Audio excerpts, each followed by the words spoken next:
Well, I was a full-time carer for my beautiful mum Joan. I cared for my mum for nearly 6 years at home, and my mum had vascular dementia. I think the last experience, and probably the most crucial and important to myself and to my mum, was in the last days of my mum's life.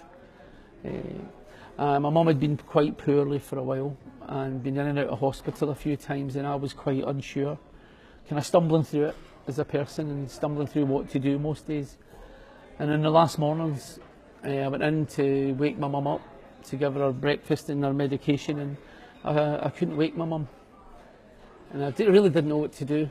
I thought she was tired at first, but my mum couldn't figure it out and started to panic. And I called NHS 24 because I think when you're long time caring for a loved one, you're never sure. You don't want to be calling 999, all these things and the things you're unsure of. And I felt lonely very often caring for my mum, but that was one of the loneliest moments of my life because it was just the two of us in the house.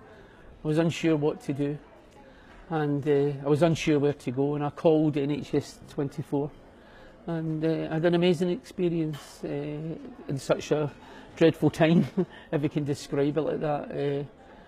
I just remember screaming on the phone. In fact, I screamed so loud that my neighbour heard.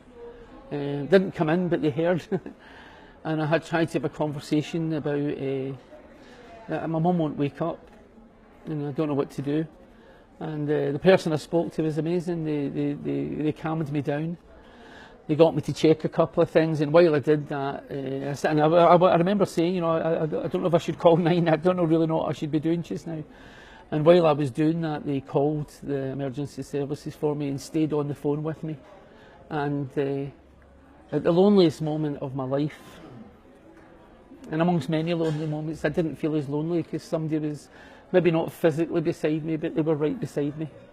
And they stayed on that phone until they heard the ambulance technicians coming in the room. And I'll never forget that because these moments stay with you forever. You, as a son, trying to care for your mum with lots of things that you don't understand.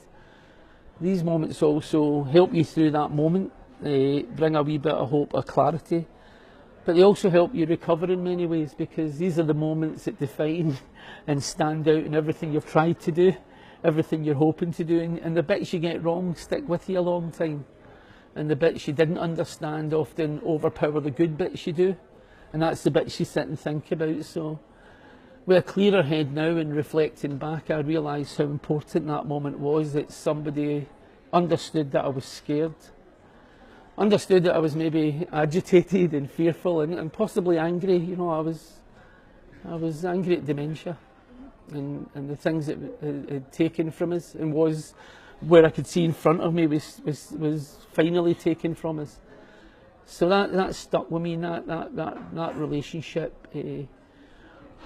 Of just not feeling as scared and alone at that moment. It helps me reflect on it. It helped me at the moment, but it actually helps me still to this day because I look back at it and I wasn't as alone as I felt at that moment before I picked the phone up.